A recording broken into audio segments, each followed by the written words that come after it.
All right, here we're going to look at a consolidation with less than 100% interest, and we're going to look at the valuation schedule strategy here to determine goodwill or a gain in this consolidation. And for example here, the parent company Corp A is going to buy 80% here of Corp B, the subsidiary, and they're going to pay $688,000 for the 80% here. So we can have an implied fair value here for the subsidiary of $860,000. Now that's calculated here by taking the purchase price here of $688,000 for 80%, divide that by 0.8, and you get $860,000 for the implied fair value. Then the next thing we have to do is we have to calculate the fair value of the net assets. So looking at our balance sheet here for the subsidiary, we have the book value here shown, and then we have to estimate the fair value for the assets and our liabilities here. So determining going to our fair value here, we determine our total assets here were $920,000 here, and the total liabilities were $160,000. So to determine the fair value of our net assets, we take the $920,000 here in total assets less $160,000 here in the fair value for our total liabilities, and then our net assets here would be $760,000. Okay, looking at our value analysis strategy, we start with the fair value of the net assets. In this case, we calculated it to be $760,000 for the subsidiary. Then we proportion it out, 80% to the parent in this case for $608,000, 20% to the non-controlling interest here for $152,000. Now the fair value of the net assets, these amounts are fixed regardless of the price that's paid by the parent, and they will never change. They're fixed here.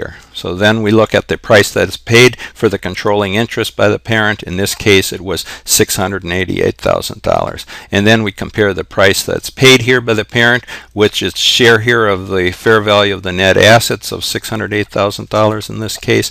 And then if the fair value of the net assets received here is less than the fair value of the price paid, then there's goodwill involved. Now if the fair value of the net assets received here is greater than the fair value of the price paid, then there's a gain.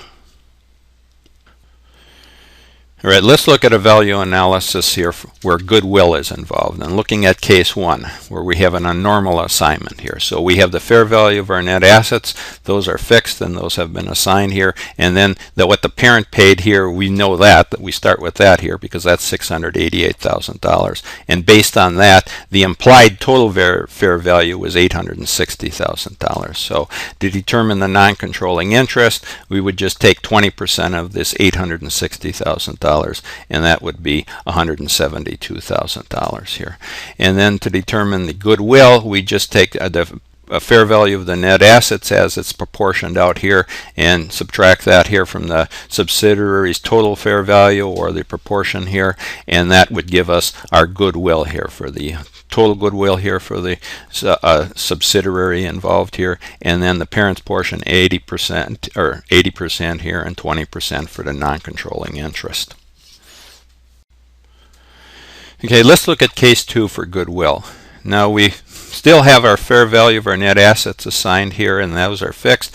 And then we know that the parent paid $688,000 here for 80% here of the subsidiary. But now we have determined here that the non-controlling interest for the subsidiary's fair value here of $172,000 is more than it's really worth. So we've determined that it's worth $160,000 here.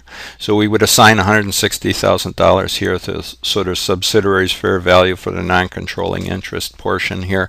But what has to be pointed out here, because the fair value of the net assets here are $152,000, we can never assign the subsidiary's fair value here below its portion here of the fair value of the net assets. So saying we know the $160,000 here for the non-controlling interest portion here, and then we'd add the parent's portion here of $688,000 to it, and that would determine the total value here of the subsidiary for $848,000. Now the fair value of our net assets, those are proportioned out here and fixed. So to determine our goodwill, all we do is subtract our fair value of our net assets here as a proportion proportioned out from the subsidiary's value here as it's proportioned out here, and that would give us our goodwill. In this case, the goodwill here would be $88,000 here for the total subsidiary here, and then the parent's portion would be $80,000, and the non-controlling interest here would be the difference, of course, between the fair value, subsidiary's fair value and the fair value of the net assets, and that would be $8,000.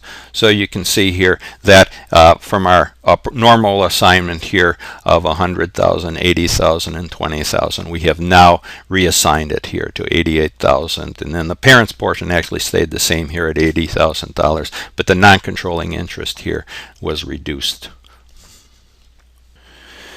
Okay, now let's look at a gain here for our value analysis strategy.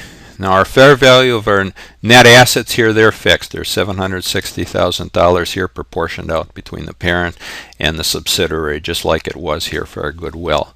But in this case, the parent paid $560,000 here for the 80% here of the subsidiary for the controlling interest. So now going down, looking at our value analysis scheme down here, we would start by looking at the parent's portion here, the $560,000 that they paid for the 80% interest. Then the total value of the subsidiary in this case, based on the normal proportion here, would be at a $560,000 price paid divided by the 80% or 0.8, and that would give us $700,000 here for the subsidiary's total fair value. Then the non-controlling interest here would be 20% of the $700,000, or to be $140,000. But the non-controlling interest value can never be less here than the fair value of the net assets portion that it's assigned here of $152,000. So we have to increase this subsidiary's fair value here from what it would have been here in a normal proportion at $140,000 to $152,000. So now, knowing the non-controlling interest here portion of $152,000, we can add it to the parent's amount here that they paid of $560,000 here, and it gives the total value here of the subsidiary at $712,000.